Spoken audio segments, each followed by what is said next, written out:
안녕하세요. 화이팅입니다. 오늘도 굿모닝. 반갑습니다. 제가 언제부터인가 이렇게 노래를 부르는 게 있어요.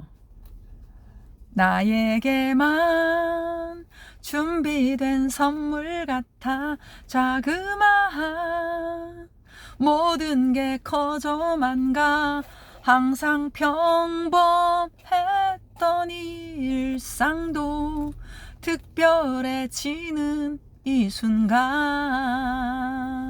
오. 예, 늘 이제 제가 이렇게 교육을 하면서 이제 이렇게 한 분 한 분에게 한 주간 어떻게 지내셨냐 이걸 꼭 묻거든요. 물으면 이제 거의 한 90% 이상이 이렇게 물어요. 똑같아요.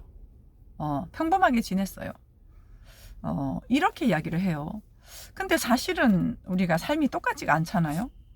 어제의 내가 다르고 또 조금 전에 내가 다르고 분명히 이게 다르단 말이죠. 근데 이게 똑같다라고 하는 부분은 전부 다 규정돼 있어서 그래요.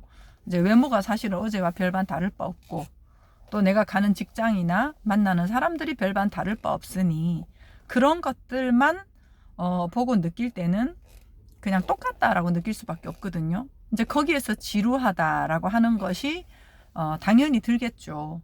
그러니 좀 새로운 걸 찾고 그런데 사실은 우리가 사람의 이게 그 영이라고 하는 부분은 새롭거든요. 늘 새롭거든요. 1분 1초 전에도 사실은 똑같지가 않거든요. 그래서 스스로에게서 느껴지는 이 느낌을 계속해서 이렇게 관심을 가지고 가다 보면은 늘 새롭습니다. 그래서 우리는 이제 이런 고정을 많이 시키잖아요. 뭐 10년 전에 만났던 사람도 그 사람이 사기꾼이라고 한다면 이제 10년 후에 만났어요. 그럼 이제 내 내리 속에는 그 사람이 사기꾼이다라는 인식으로 갖고 있다라고 하는 거죠. 그거는 뭐냐면은 그 사람이 아니라 내가 고정화된 인식 체계로 머물러 있다는 거거든요. 근데 삶은 늘 이렇게 새로워요. 새로운데 우리가 새롭게 보지 못하는 것은 고정관념과 늘 변화무쌍한 이 느낌, 영이라고 하는 것으로 우리가 삶을 보지 않고 살지 않고 겉으로 보여지는 일상적인 뭐 일이나 업무나 목표나 이러한 것들로 이렇게 관계를 하기 때문에 삶이 지루할 수밖에 없습니다. 그러니 늘 좀 새로운 재미를 추구하게 되고 내가 일상에서 쉼이 되지 못하니까 뭐 여행을 가서 누군가를 만나서 뭔가를 추구를 해서 쉼을 가지려고 하는 시도를 끊임없이 하게 되는 거죠. 그러다가 그렇게 하지 못했을 때 참 나는 피곤해서 쉬지도 못하고 놀러 가지도 못하고 그러면서 이제 일상에서 계속 좀 지쳐가는 그런 삶이라고 한다면 우리가 물론 당연히 여행을 가거나 누군가를 만나거나 할 때는 시너지로 훨씬 좋아지잖아요. 그 즐거움이 더해지잖아요. 근데 그렇게 하지 않아도 일상에서 모든 움직임 자체가 쉼이고 즐거움이고 삶이라고 하는 부분으로 가져간다면 이게 사뭇 다르겠죠. 사뭇 다른 게 아니라 엄청나게 이건 다르겠죠. 예. 그거는 이제 그런 상태일 때는 진정 누군가를 만나거나 아니면 여행을 가거나 할 때는 뭐 엄청나게 즐길 수가 있는 거죠. 그런데 이제 그렇지 않고 여행을 해서 뭔가 재미있는 거를 해가지고 내가 쉼을 누리려고 한다라고 하면은 사실상은 반쪽짜리 쉼이 됩니다. 가서도 제대로 즐기지는 못하거든요. 그래서 이 스스로에 느껴지는 이 생동감 있는 그 느낌에 이제 관심을 가지면 돼요. 그럼 어떻게 하면 되냐 이런 질문이 있잖아요. 관심만 가지면 된다. 그럼 지금까지는 어디에 관심을 가졌어요?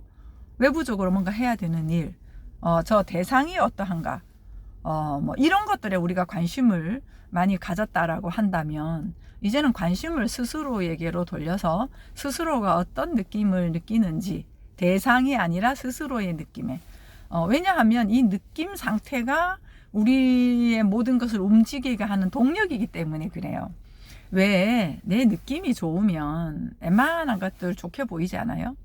근데 내 느낌이 불편하면 아무리 좋은 것도 이게 불편하게 다가오잖아요.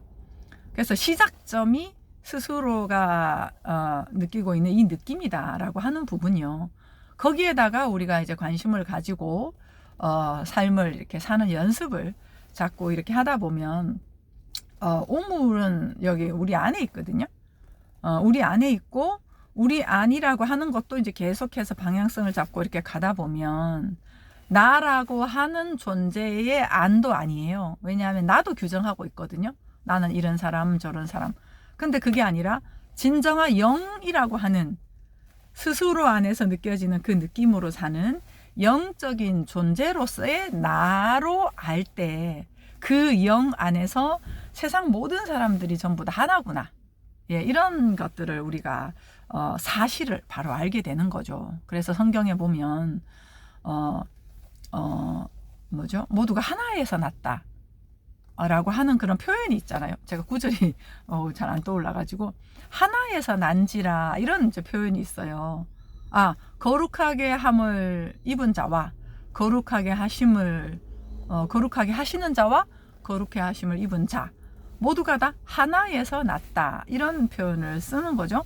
그래서 결국은 이제 하나다라고 하는 게 하나님의 속성이고 그 하나님의 속성이 우리의 속성이 되니 우리도 하나로 살아갈 수 있는 건데 하나가 되면은 이제 비로소 이제 만족스럽게 살아갈 수가 있잖아요. 왜냐하면 우리가 분리 때문에 힘든 거거든요. 너와 내가 분리되어 있다라는 거, 일과 내가 분리되어 있다라는 거, 그 모든 것들이 이제 분리 개념이 있기 때문에 자꾸 이겨내려고 하잖아요. 경쟁하고, 네, 더 외로워하고, 아니면 좀 우월감을 느끼고, 이제 이런 것들이 우리가 살고 있는 선악 구조, 율법 구조거든요. 거기에서 이제 우리 예수께서 하신 말씀은 이제 우리의 그 본질적인 존재됨을 드러내셨고, 그건 영이다.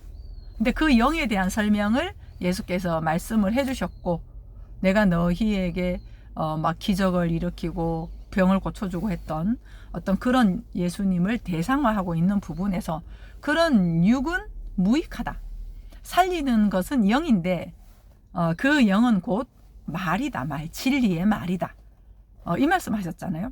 그리고 그 말을 먹고 마시는 자, 내가 소화가 되고 진의를 알고 내가 이해가 될 때, 그럴 때 그 진리의 말이 나한테 이제 양식이 된다라고 하는 거죠. 그렇게 이제 양식이 되면 그 양식으로 삶을 바라보고 그 양식으로 움직이게 되니 영적인 본질적인 존재로서의 삶의 감정과 삶의 생각과 삶의 행동이 자연스럽게 나오겠죠. 그래서 이 영성이라는 것은 자연스러워지는 거 얘기하거든요. 근데 지금까지는 선과 악이라는 이분법에 자연스러웠어요. 보면 바로 분리하고 좋다 나쁘다, 나도 싫다 좋다 이렇게. 그게 이제 자연스러웠다면 이제는 그 영적인 본질 하나다라고 하는 걸로 자연스러워지면 되겠죠.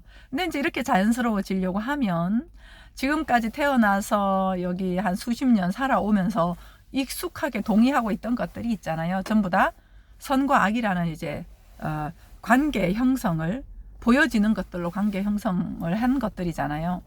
그런데 이제는 거기에 동의하는 것이 아니라 사실의 말씀, 느껴지는 이 느낌은 스스로의 것이라는 영이 사람의 본질이라는 것, 거기에 관심을 가지고 그 느낌으로 삶을 사는 그 연습을 자꾸 이렇게 하다 보면 이제는 육적으로 바라보던 것이 익숙하던 거에서 완전히 새 판으로 영으로 보는 그 시각이 이제 익숙하게 형성이 되겠죠.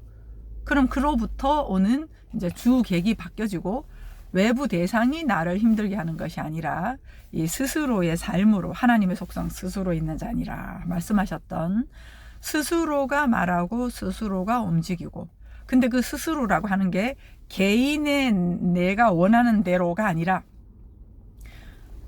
이 스스로 안에 있는 영 안에서 모두가 하나다 라고 하는, 그러니까 내가 자꾸 인정이 되잖아요. 그러면은 세상 전체가 인정이 되는 거거든요. 왜냐하면 이 소우주고 70억 인구가 내 느낌 안에